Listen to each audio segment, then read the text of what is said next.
Yesterday, I had the wonderful honor and opportunity to talk with two beautiful photographers from the Black Lives Matter demonstrations in Minneapolis, Minnesota, and beloved comrades of mine, Jamal Joseph, Jihad Abdul Mumit, and Akinyele Umoja. The photographers, Denise and Rowan Bro, um, were participants in these demonstrations just recently in Minneapolis, and we were talking about the incredible photographs they took as artists, activists in the eye of the storm there. And we were talking at length about the role of artists, the role of art, and how every successful revolution and progressive struggle, you've got to have the artists on your side, or it's just not going to happen. But their photography was extraordinary and sparked a wonderful discussion. It triggered for me also a flood of memories of how art has inspired me along the way in my own activism when I was in my 20s. And I was reminded of a particular poem um, that was Black Lives Matter era circa 1979. There was an incident that triggered an uprising in Miami, Florida in 1979.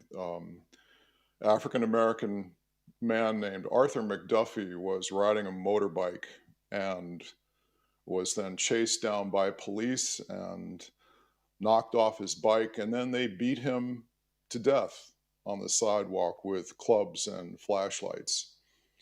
And there was a trial, like sometimes doesn't even happen, but there was a trial of the officers involved, and of course all of them were acquitted. And a rebellion ensued after that. A prisoner in Leavenworth, Kansas, named Hakeem Al-Jamil wrote a poem that circulated among us in the year that followed. And I remember reading it at that time and being so moved by it. And I couldn't have imagined at that point that like 5 years later I would be joining him in Leavenworth. But he wrote this from prison, and I later added this to a collection of poems and artwork that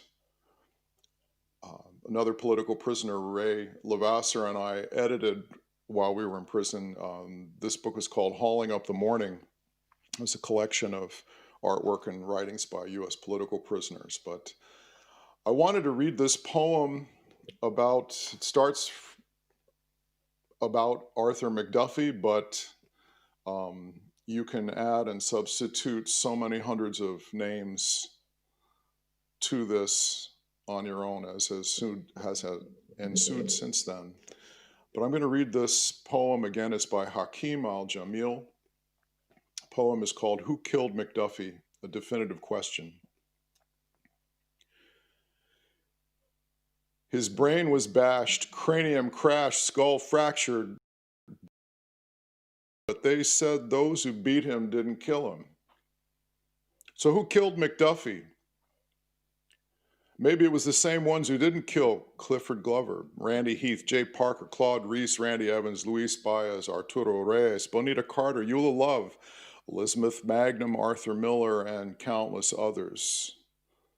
When they must have tripped or their fingers slipped, maybe it was the same ones who didn't kill Jose Torres, Zaid Shakur, Fred and Carl, Hampton, Jonathan and George, Joe Dell, Twyman Myers, Spurgeon Winters, and a few thousand others. Perhaps it was those who didn't kill Lumumba, Che, Amilcar, Biko, Fanon, Mondlane, Marighella, Cordero, and quite a few thousand more. Do you suppose it may have been those who didn't kill the Indians and Mexicans, who didn't steal the land and claim they discovered it, who didn't steal African peoples halfway across the planet, who didn't loot our customs, cultures, religions, languages, labor, and land, who didn't bomb the Japanese, Vietnamese, and Boricua too, Do you think it might have been those who didn't kill at Attica, Watts, DC, Detroit, Newark, at Barrios, at Jackson State, at Southern U, at the Algiers Motel, who didn't shoot Mark Essex for 16 hours after he was dead? Ask them and they'll tell you what they didn't do. But they can't tell you who killed McDuffie. Maybe it was one of those seizures, unexplainable, where he beat himself to death. Wouldn't be unusual. Our history is full of cases where we attack nightsticks and flashlights with our heads, choke billy clubs with our throats till we die, jump in front of bullets with our backs, throw ourselves into rivers with our hands and feet bound, and hang ourselves on trees and prison cells by magic. So it shouldn't be a mystery that nobody killed McDuffie. He just died the way so many of us do, of a disease nobody makes a claim to. The police say they didn't do it. The mayor says he didn't do it. The judges say they didn't do it. The government says it didn't do it. Nixon says he didn't do it. The FBI, CIA, military establishment says they didn't do it. Xerox, Exxon, ITT say they didn't do it. The Klan and Nazis say they didn't do it. Say they were busy in Greensboro and Wrightsville.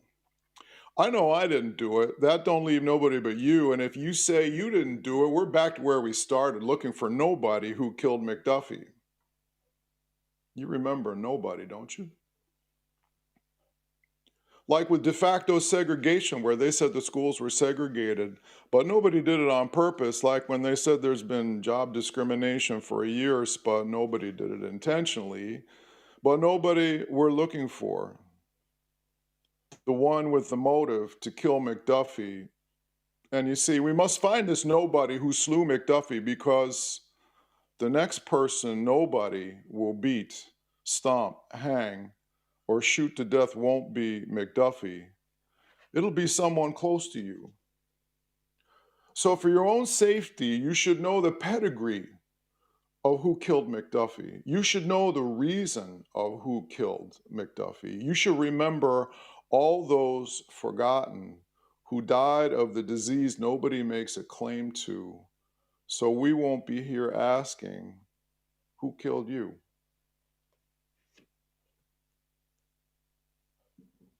It's from Hakim Al-Jamil.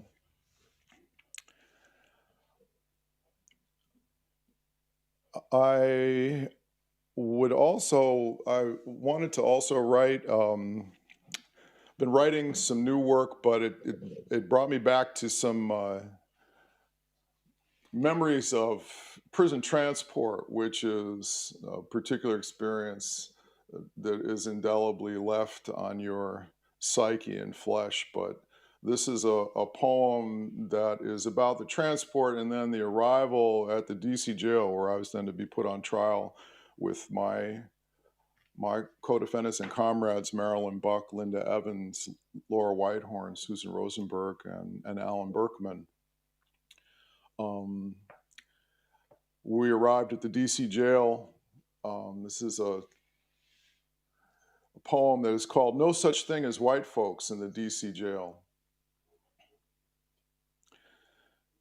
Can't believe I flew in a plane today, shackled in trust and chained to my seat, but I was flying sure as the pilot, maybe more. It was one of those little planes, the ones where you feel everything go by. And I saw the clouds I haven't been knowing much about. We circled the Capitol and landed at the DC jail, or near enough. I'm on this special hardcore top drawer security status. It's 24/7 lockdown, no showers, no rec. What is this? My cell's right in front of the damn guards booth. They're scared to death of someone. And a lieutenant with my grandfather's name insisted on being present for my otherwise confidential physical, conducted by a young doctor, and the nurse who took my poor blood. She kept calling me baby, and I liked it. This doctor tried to kick the lieutenant out of the examining room, but the lieutenant just grunted, stayed to secure the situation, thinking about the U.S. Marshal's threats and his pension. Doc laughed when I said I had no complaints, except I was losing my hair. He said, hey, that's no problem. See, he was losing his too. I wanted to talk about medicine and basketball, but the lieutenant was ready to reclaim his baggage. Instead, I thanked him twice, once with my heart as he listened with the stethoscope, and again with my eyes as I left. I miss him. This spot here is kind of like Rikers Island, except they've sealed up all the windows and sucked out all the air along with the hope. But while Italians and pale junkies still go to jail in NYC, I've had a good look around and I can safely say there are no white folks in the DC jail. It must be a law. It's got to be a law. Leadbelly said it was a bourgeois town. So on 3 North, we got me and 200 youngbloods laughing and kicking it through the bars, these prison poets, using all the voice they were born with and all the bass they've grown into. The guards warned them they'd get written up if they so much as talked to me. But they do it anyway, naturally, figuring that anybody who scared these people was surely somebody they'd like to get to know. I hope I don't disappoint, because tomorrow I go on trial for the audacity of being a white guy in the DC jail and for trying to do something about that law I'm talking about.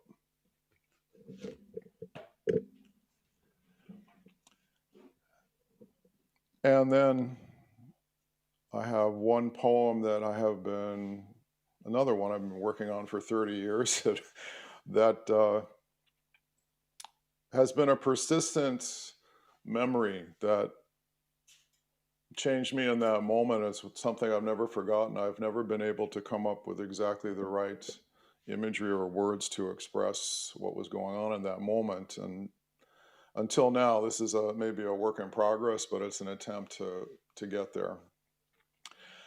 This is a poem called On the Prison Bus to Leavenworth. We were bound to one another, hurtling through the Indiana Amish lands towards Terre Haute. Ignoring the dull ache from my bladder, my face pressed into the fetid steel screen to peer through its tiny apertures, cross-eyed, blurring the crisscross of rows, roads, and power lines. Too close, you cannot see. Too far away, cannot see. Never ever to be seen. It was early spring, the sun brighter than my memory of it. A crow, birds on a wire. No one spoke above the sounds of our chains scraping the steel deck, tires singing the highway, the thin bass of the diesel, the downbeat pulse of the asphalt seams. The guard dozed in his own cage, his shotgun cradled between his knees. Each of us pondered what it would take to seize it from him. Each of us pondered what we could do, what we could not. I returned to my watch through the screen. 4 blurred cows or 2, miles of fields and longing. And then she was there, waiting for us. Cresting a hill that descended to the berm of the highway, in a long plain dress and sunbonnet, she drove a plow drawn by cream-colored horses. Like 1,000 times before, she expertly made her turn as our bus passed. And grasping the reins in one hand, she gaily waved. The sun opened her face to me. My life close behind me.